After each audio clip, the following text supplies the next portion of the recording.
Coming up, no courts, no advocacy groups, no legislators, no governors, just an individual fighting for his beliefs that proves that we can still make a difference, that we can still fight back, that we can still preserve America and what we believe when so many are trying to tear it and us down.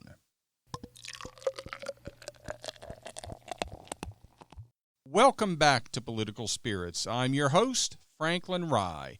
We still stand for the proposition that the left and the right should have a few drinks and talk.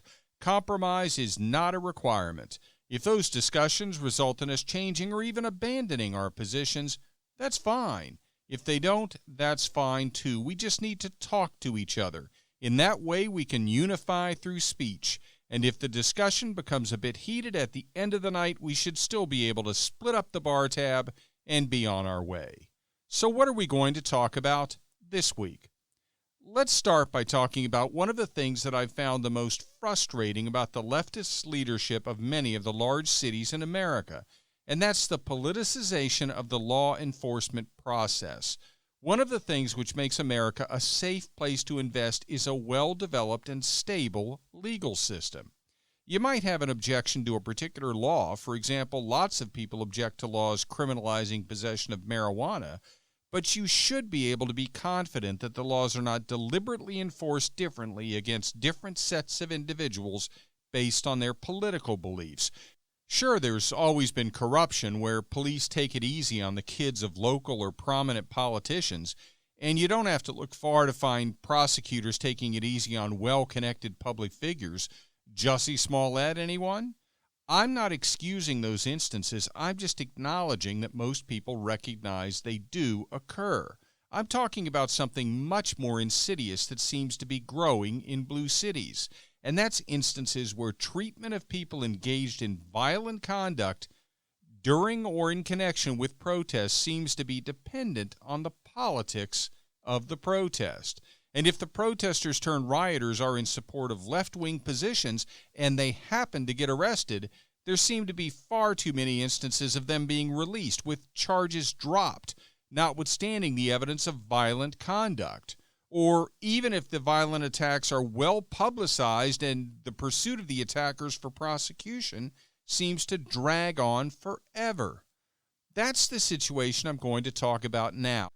I've talked about Andy Ngo a couple of times on this podcast, and if you spend much time on Twitter reading about the violent conduct of Antifa, the movement that likes to claim the mantle of its name shows that it's anti-fascist, but whose actual conduct in labeling all those who disagree with it as fascist and often targeting them for violent attacks shows that it is what it condemns, then you know about Andy Ngo. He's made it his mission to expose the violent nature and destructive goals of Antifa and to expose its members arrested as a result. And he's done much of his work to expose Antifa on the streets of the city that has become the symbol of left-wing lunacy in America, Portland, Oregon. Andy Ngo is a journalist. He's the child of immigrants who fled Vietnam by boat. His parents had been imprisoned in a Vietnamese communist labor camp. Andy was born in America, in Oregon, long after his parents' escape brought them to our shores. The subject of Andy's journalistic expertise is Antifa. He's made it his mission to study and expose them. He's an expert on Antifa, but you rarely hear the mainstream media describing him that way. They'll refer to him as controversial. They'll describe him as a conservative journalist, but I actually don't know of any evidence to support the contention that he's actually a political conservative. Exposing the violent nature of Antifa and the fact that they seek to overturn the government doesn't make you conservative. It just doesn't make you so left-wing or so obsessed with never criticizing groups associated with the Democratic Party that you refuse to criticize a violent left-wing movement.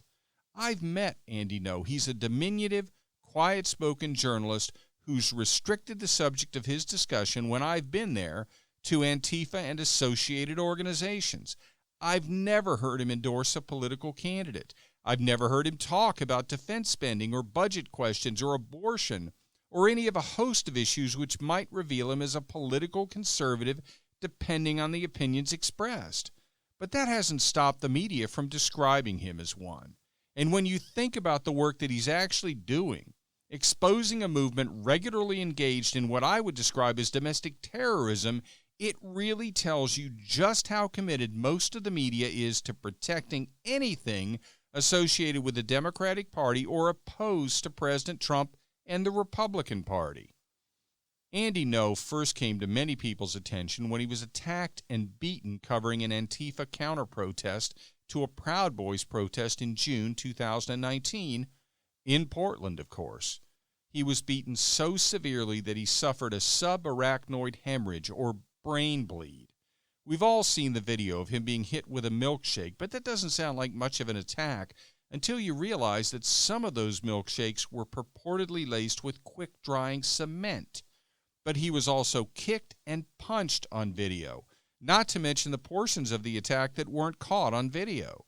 Moreover, one of the individuals doing the punching was wearing black gloves that may be ballistic gloves, coated with fiberglass or hard plastic, essentially the black bloc equivalent of brass knuckles. The bottom line is that when Andy Ngo is covering these protests, he's risking his life. He's risking his life to get the story to the public, and that's the context in which you should think about the efforts of some members of the media to minimize his journalistic credibility, to minimize the injuries he suffered, to characterize him as an activist rather than a journalist. And in so doing, those members of the mainstream media are downplaying the violence of Antifa, even when it's directed at a fellow journalist. So are his attackers in jail? Nope. Andy Ngo reports that no arrests have been made despite the tips and reports he's provided to the police, as well as the video of the attack that's been widely circulated. So what's he doing? He's filed suit against Rose City Antifa and 5 individuals. He's suing for $900,000. But he filed the suit back in June, so why am I reporting on it now? Because the judge has rejected the anti-SLAPP motion filed by one of the defendants. That defendant argued that Ngo's suit constituted a SLAPP suit, also known as a strategic lawsuit against public participation, designed to intimidate and effectively censor public critics. States have enacted anti-SLAPP laws to prevent plaintiffs from using lawsuits as simply a way to suppress public criticism. That defendant in the Ngo case was trying to misuse those laws to kill Andy Ngo's suit for damages from a physical attack. The judge rejected that attempt with a rather pointed statement that, quote, defendant himself admits that a punch in the stomach is not protected conduct, close quote. We should all be able to agree on that. So the Andy Ngo lawsuit is alive and well. I'll be reporting back to you when there are any major developments. The prospect of actual repercussions for these violent attacks, the prospect of financial punishment, given that apparently in Portland, Oregon, actual arrest seems unlikely, is at least something to hope for. Next topic. Never give up. Let's talk for a moment about not giving up. I've given my assessment on previous episodes of President Trump's chances of winning his electoral college fight through the courts or a congressional challenge, and I've noted that it's a long shot.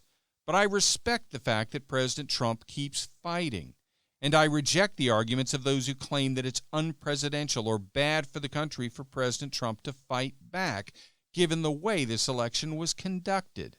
But this segment isn't going to focus on that particular fight.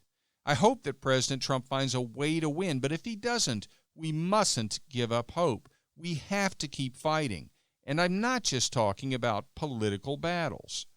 Every day we see more evidence of the culture wars engulfing our country, and we see big battles and small battles waged all over the nation where ordinary citizens, grassroots organizations, conservative interest groups, and elected representatives are fighting back.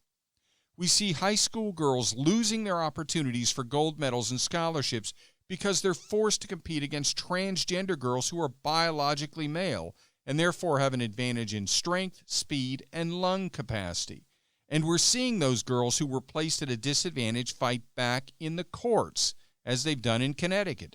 Yes, the Justice Department under President Trump filed a brief in that case, arguing against the state policy of requiring that biological boys who identify as girls be allowed to compete against biological girls in girls' sports. The Department of Justice argued that the state policy violates Title IX. As anyone who's listened to prior episodes of this podcast knows, I am in complete agreement with the Department of Justice on that point. Do I expect that if Joe Biden does become president, the Department of Justice will reverse its position on that point? Unfortunately, I do. But we can't let that stop us, and I don't think it's going to stop the girls in Connecticut from continuing with their suit.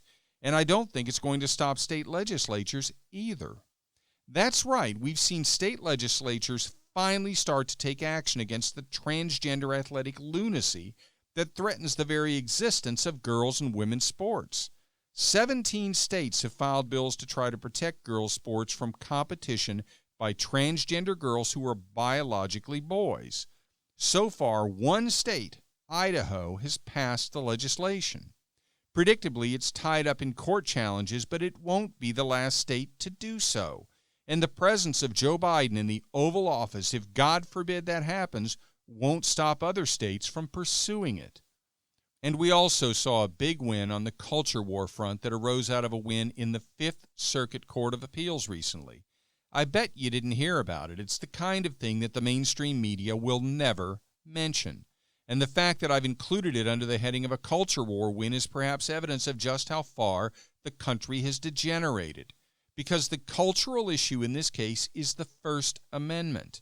I can remember a time when both the left and right side of the political spectrum understood the criticality of the First Amendment. Unfortunately, it's becoming closer and closer to the truth that only the right side of the political spectrum understands it now. The big win was that the University of Texas at Austin agreed to dismantle its campus climate response team. That followed the decision of the Fifth Circuit Court of Appeals reinstating the case against the university filed by the campus free speech advocacy group Speech First. The university had empowered the Campus Climate Response Team, or CCRT, to receive anonymous complaints of alleged violations of the campus policies against, quote, bias incidents, close quote, harassment, close quote, intimidation, close quote, and, quote, incivility, close quote, for example. The university authorized the CCRT to make referrals to other campus departments, including the police department, the Office of the Dean of Students, and the Office of Inclusion and Equity. The plaintiffs alleged that the campus speech codes and the operation of the CCRT had a chilling effect on speech on campus. The federal district court judge dismissed the case, ruling that the plaintiffs lacked standing because they couldn't demonstrate that an instance of unconstitutional enforcement had already occurred. The Fifth Circuit Court of Appeals reversed that district court judge. They recognized that the chilling effect of the speech codes and the personal stake of Speech First members in the outcome of the controversy meant that they had standing. The court went on to describe the Campus Climate Response Team as, quote, the clenched fist in the velvet glove of student speech regulation, close quote. That's eloquent. The end result? The University of Texas has agreed to dismantle the CCRT. Texas Governor Greg Abbott has also announced that the university has agreed to end policies that, quote, suppress speech on campus, close quote. And he tweeted that the decision will end political correctness at the university. He also mentioned that their decision was consistent with the free speech law he signed in 2019, which was designed to guarantee the rights of students to free speech and debate. And it included a guarantee of equal funding for student organizations, which should put an end to the absurd trend we've seen around the country of conservative student groups being denied funding or forced to jump through hoops that aren't required of their more leftist counterpart organizations. So I've given you two examples of fighting back, one which involved both the legislature and the courts and some girls and their supportive families, and a second which involved the courts and actually to some extent the legislature and the governor as well, and a free speech advocacy group. Now I'm going to give you one which doesn't involve any of those, No courts, no advocacy groups, no legislators, no governors, just an individual fighting for his beliefs that proves that we can still make a difference, that we can still fight back, that we can still preserve America and what we believe when so many are trying to tear it and us down. I'm going to tell you the story of a friend of mine fighting a fight that many would say is a minor issue, that many would say isn't worth fighting. But I suspect those who would say that have forgotten much of our heritage and have lost track of the meaning of the celebration we just enjoyed. For far too many in America these days, the heritage of America, where freedom to practice your religion is at the core of what our country stands for and who its people are, has been lost in a sea of demographic dividing lines stressed to the point of obsession by one side of the political spectrum. The undeniable beauty of the birth which led to the founding of Christianity and the celebration so many of us just enjoyed has been replaced by an onslaught of secular images and commercialism that is certainly enjoyable and filling, if not fulfilling, but which fails to recognize why we celebrate Christmas to begin with. And every year someone reminds us, a minister or a grandmother perhaps, that we mustn't forget the reason for the season. But my friend is neither a minister nor a grandmother. He's just a practicing Christian from that most stubborn of states, a state with perhaps the most well-earned reputation for fighting it out to the end. And this Texan wanted to send Amazon e-gift cards to friends and relatives for Christmas. And when you do that, Amazon offers a selection of images to include on the electronic card. And every one of them was a secular Christmas image, like Santa Claus, or reindeer, or Christmas ornaments, or a Christmas tree, or a fireplace with Christmas stockings hanging from the mantel. All beautiful images, but not exactly religious images. He wanted a manger, a creche, a depiction of the nativity scene, or something else representing the Christ in Christmas. And Amazon didn't offer it. So he made the call, he made contact, he made the request over and over and over again for months. He received responses that dodged the question. He even received a response that directed him to alternative sources. But after months of effort, what he hadn't received was a notice from Amazon that they'd be offering an e-gift image for Christmas that was religious, whether depicting a nativity scene or something else to symbolize the religious reason for the season. It seemed the Goliath at Amazon in this instance couldn't be brought down to the level of the needs of an individual customer, the modern David, so to speak. But when all seemed for naught, it suddenly changed.